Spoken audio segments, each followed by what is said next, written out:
Okay, hello, this is History Gamer XD. Okay, that's better. And today, that's not better. Jeez, this is how dark it is? Oh, wow. So, I'm going to be, I'm going to, teach you about the battle. Ugh.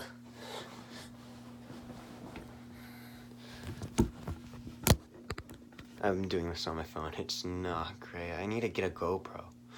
So, basically, one thing, the Battle of Sekigahara, it takes place in October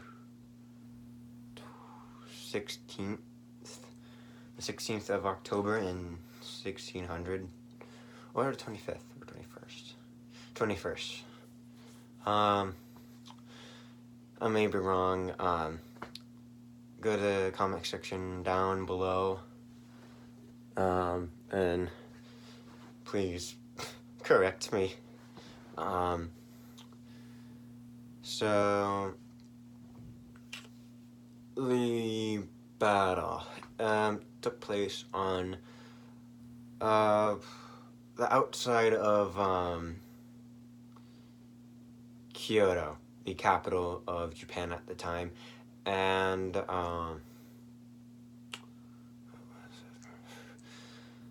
was between Tokugawa on the west and Shida in the east. No, by the way, yeah, no, Shida in the west, and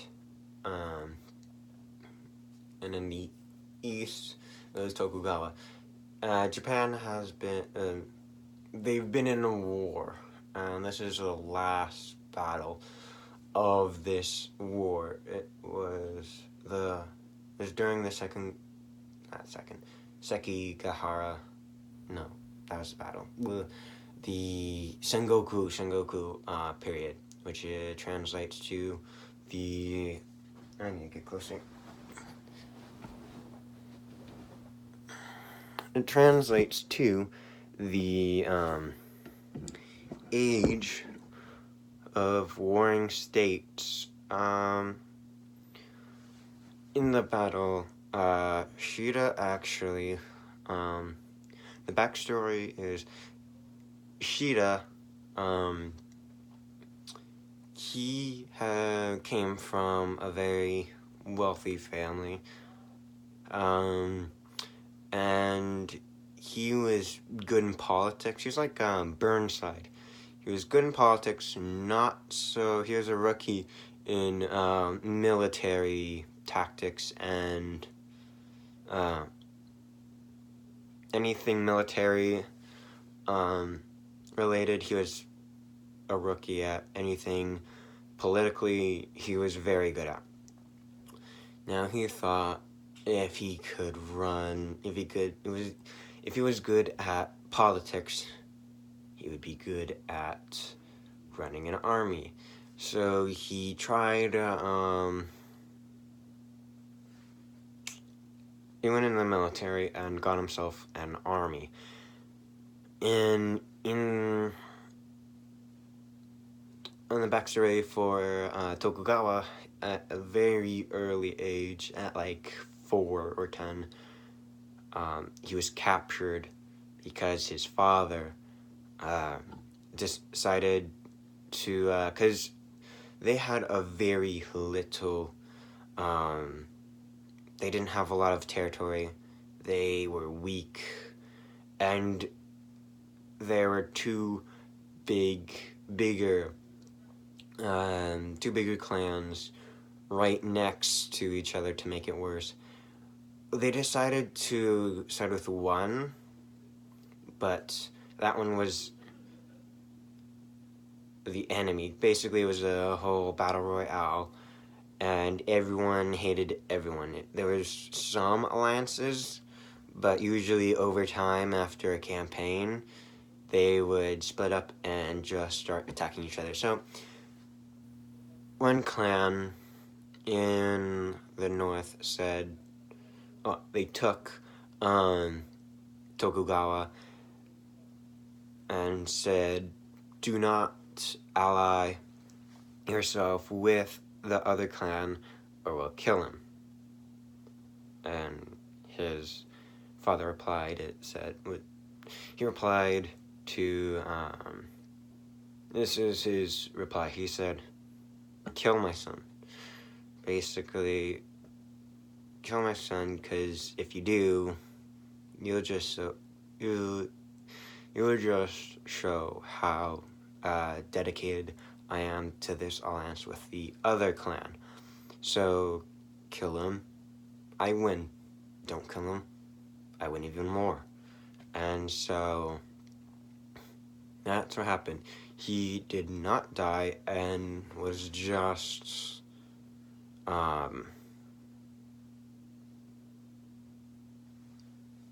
he was just kept hostage. And I never laid a finger on him. And then finally, a spy took him, and they finally got him back. Now, at that time, his father passed away, so making Tokugawa the leader of that clan. Now, back to the battle in Japan. They were going through a feudal society. Now, feudal is basically, there's an emperor, and then there's all of these, it's a pyramid. The emperor is at the top, and then there's the daimyo, which will go all the way down until you reach, until you reach the bottom, which would be like citizens. There'd always be a daimyo on top of one another, unless you were the emperor. At the time, the emperor was thought to be a god, and in World War II, basically MacArthur, the tall person, that was in the famous picture where you just see this tall man right next to the Japanese emperor. That's MacArthur, and he took the picture and wanted the Japanese people to see it, because he said, like, he is not a god, he is not this big,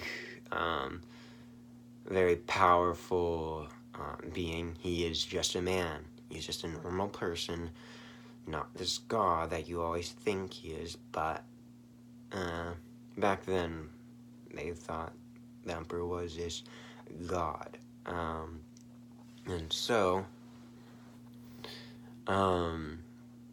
that's where the emperor was. Now, all the way back to the battle. Now Shida had this trap. It was a box trap. And Tokugawa would march into the.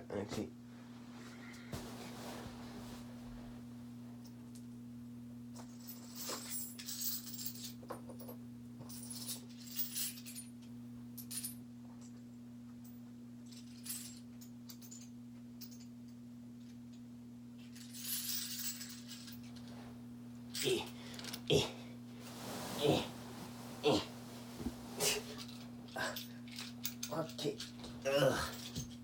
No. Oh, jeez. Okay. So.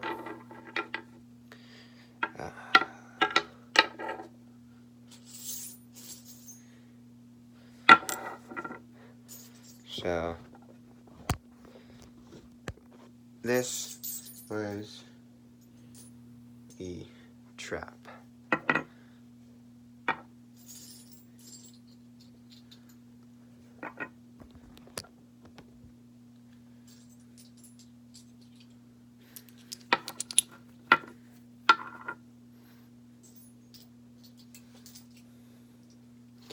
Now, it was, this tactic, it was actually pretty good, and if not, that he lost in one battle, that basically made all the other clans doubt that they could, like, win, and they basically didn't trust him, is what I'm trying to say.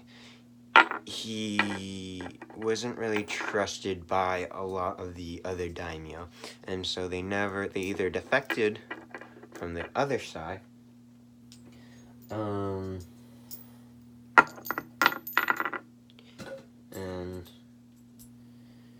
so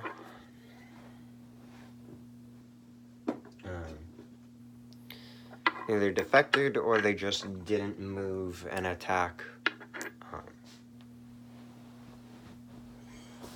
Tokugawa. Okay, so this is what it looked like.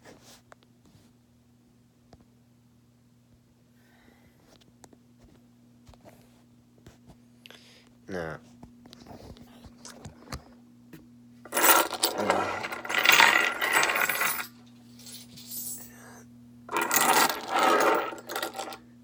so,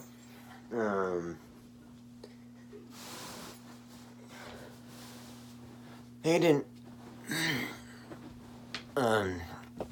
trust him because he lost to a Lady Kai.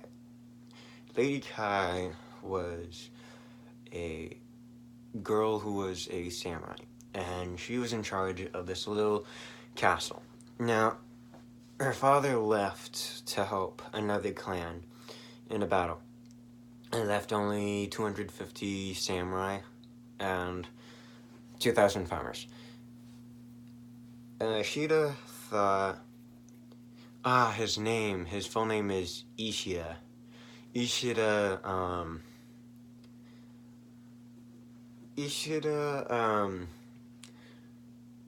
took 2,000 of his troops and marched and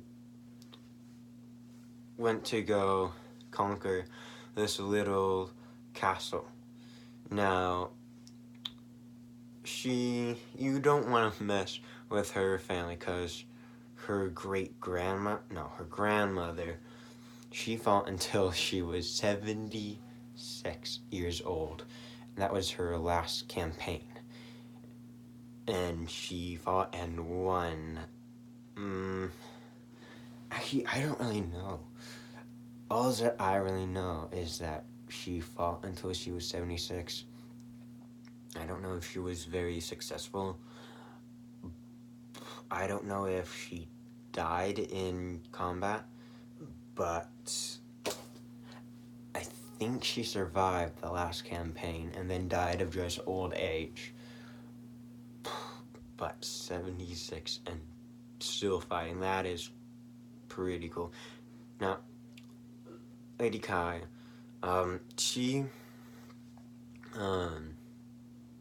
finally Ishida comes in with his army and starts to flood the castle. Now, the 2,000 farmers took up arms and were ready to defend the castle. And Lady Kai went out and destroyed the things that were flooding the castle, and so in doing so destroyed and wiped out Ishida's army, and he had to retreat. Now Tokugawa saw this and thought that she would be a good ally and gave her some land. to control. So it was pretty good for her. And so Ishida, no one really trusted him because, excuse me, they just didn't think he was capable of leading an army. So they either defected or went to the other side. They defected from Ishida's army. Now, it was the biggest, Sekigahara, it was the biggest samurai battle in Japanese history. And it wasn't, some clans didn't bring a lot. Some I know brought like 27 samurai, some brought 250. Some, I think one of the biggest armies that one daimyo brought was like 15,000. No, it was either 18 or 19,000. And so in that battle, there were monks, and those monks were on Ishida's side, and they were losing. But they were very skilled, so they were being chased by Tokugawa's soldiers. Tokugawa just saw soldiers running, and then his soldiers running after those soldiers, and they fought. The monks fought their way out, and they went right past Tokugawa, and he didn't even know. Though some did get cut down since they were the rear guard, and being the rear guard, you have a 90% chance of getting cut down. So, yeah, that's one of the more honorable positions, but high risk of death. That's what I would think. But in the end, it resulted in a win for Tokugawa, and then he marched on to Kyoto, winning the whole entire war. So, yeah, that's it. In a few couple of hours, I think it was like 6 hours, so not a couple, but I mean a few. It was 6 hours and like 35,000 soldiers died. That's a lot. That's most of the armies, because the other people brought like 960, 990, 27. That's most of the daimyo. They weren't these big, they didn't have a lot of land, or I don't really know, or their army was destroyed by another clan, and that's all they could contribute. So that about sums the whole bout of Sekigahara and the backgrounds. So pretty good for my second actual video. The first one doesn't really count, that's an introduction video, but this, I think this is not like a sample, this is an actual video. So I feel pretty good about myself. Anyway, that will be all. See you in the next video. Subscribe and leave a like, and go to the comment section down below and just say, did you like it? Did you not like it? Please, if I pronounce something wrong, please correct me so I don't get that mistake in a future episode. Thank you for tuning in, and I'll see you in the next video. Bye.